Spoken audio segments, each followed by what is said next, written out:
Jamshedpur civil surgeon office auditorium रे मित माह एनटीसीपी ट्रेनिंग कमी हरा को सापड़ा लेदा। नोआ कमी हरा रे होनत रे सानाम कम्युनिटी हेल्थ सेंटर रेन बीटीटी नोआ कमी हरा रे को सेलेद लेना। नोआ कमी हरा रे नेशनल लेवल ते नेशनल तंबाकू कंट्रोल प्रोग्राम पहाटा खोना थामाकुर जम खतीते बड़ी जोखान हर मुलेगिते नोआ को लयाकात को आर को लयाकात को जे थामाकुर जम बारन लगित अतु हर जाते को सिचित कुमा ओना को लय बुझवा को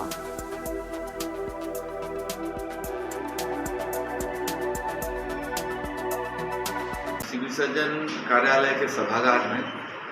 जिले के अंतर्गत जितने सामुदायिक स्वास्थ्य केंद्र हैं उसके जो बीटीटी हैं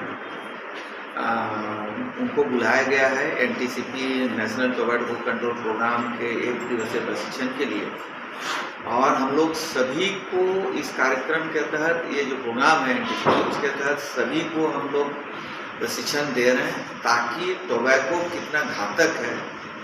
और कितनी जानलेवा है, कैसे कैसे बीमारी फैलाती है उसके बारे में गांव में सबको जागरूक करें ताकि टोबैको का कम से कम सेवन हो, उसका इस्तेमाल हो और उससे जो दुष्परिणाम है, जो कैंसर होता है और भी तरह तरह बीमारियां होता है उसमें कमी आए। ये राष्ट्रीय कार्यक्रम है, उसी का 1 दिवसीय प्रशिक्षण आज आएगा।